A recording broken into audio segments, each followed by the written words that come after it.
Hey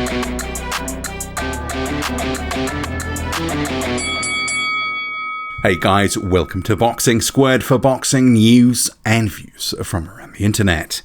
Tyson Fury and Dillian Whyte are big winners in the Ring Magazine ratings update, with Fury elevated to champion and Whyte surpassing Deontay Wilder, who slides. So we'll talk about it.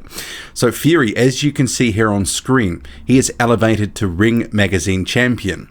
So his fight with Deontay Wilder, which was on February the 22nd in Las Vegas, it was the previous number 1 versus number 2, and the Ring put up the Ring Magazine title for it. Fury becoming just the third person to win that title back after he dismantled Deontay Wilder in stunning fashion. So that leaves him top of the heap, no dispute about where his position in the Ring Magazine ratings are. And as a result, there's a bit of a climb up effect for a lot of other boxers sort of coming up 1 or 2 places. So at number 1 in the ratings, so just to be clear, Fury is regarded as the champion in the Ring Magazine ratings. So he's above the rankings. So we'll just be clear about that. But Anthony Joshua is the number 1 contender in the Ring Magazine ratings. So he climbs, as does Dillian Whyte at number 2. So Whyte surpasses Deontay Wilder. And for a prideful guy like Deontay Wilder, he will hate to hear that Dillian Whyte has risen above him. And if you notice the theme of champion and number 1 and 2, all UK fighters. So make of that what you will. But Dillian Whyte, he's really been making hay in terms of his reaction to Deontay Wilder's loss. And see here on screen, this is one of his latest posts saying, "At Bronze Bomber, ha ha ha ha ha ha ha, you got your ass handed to you. I will leave it right there, you coward. Let's go. Hashtag coward, hashtag TBS, hashtag canman." And he's been trolling Deontay Wilder hard since the loss to Tyson Fury. And Deontay Wilder falls to number 3 position in the Ring ratings.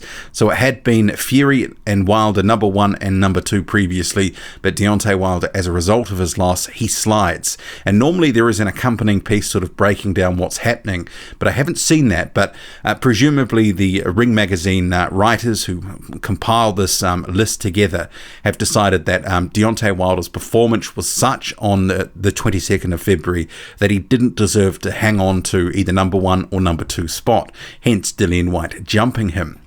At number 4 is Luis Ortiz, and I've seen a number of people questioning that decision for Ortiz to be at number 2. And I think at this point in Ortiz's career, coming off a loss, being at number 4, and given that he's had no real notable wins lately, there was Christian Hammer last year at the start of the year, but that's just a top 30 level win. So there is a question to be asked about Ortiz's place at number 4. I still believe he deserves a top 10 ranking, but 4 is quite high. At number 5 is Andy Ruiz Jr. He's looking to rebound from his loss to Anthony Joshua a few months ago. Talk of a potential Ruiz and Ortiz fight, but also there is talk of a fight with either Dominic Breazeale. There's Tyrone Spong, whose name's been thrown into the mix, and also a long-time fight that's been talked about against Chris Arreola. If I was a betting man, I would sort of pick the Arreola fight, but, I would rather see Ruiz and Ortiz. And now that Deontay Wilder has lost, I see one of those barriers to that fight being removed, because a lot of Deontay Wilder's legacy is tied up in Luis Ortiz. And now that he's lost, I don't think they'll be as cautious with Ortiz in terms of where they match him. That's just what I believe. At number 6, you've got Alexander Povetkin, soon to be taking on Dillian Whyte. That fight yet to be announced, but all but confirmed. At number 7, Joseph Parker. He's got a tune-up fight coming up in a couple of days. You could argue that number 7, maybe considering the opposition in the past 18 months, he's doing well to hold such a high rating in the Ring rankings. Michael Hunter, he's at number 8. He's risen a place. Adam Kovnatsky is at number 9. He is fighting on March the 7th against Robert Helenius. We could maybe see him move up if he beats Helenius in good fashion. And a winner in the Ring rankings, because everyone's moved up as a result of Tyson Fury being elevated to champion, is Oscar Rivas. So the Ring considers him the number 10 heavyweight contender in the world.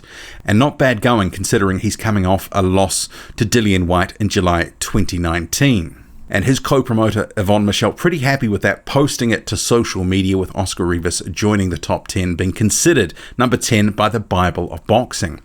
What do you make of this top 10? What do you make of the shift between Wilder going down to number 3 and Dillian Whyte jumping him?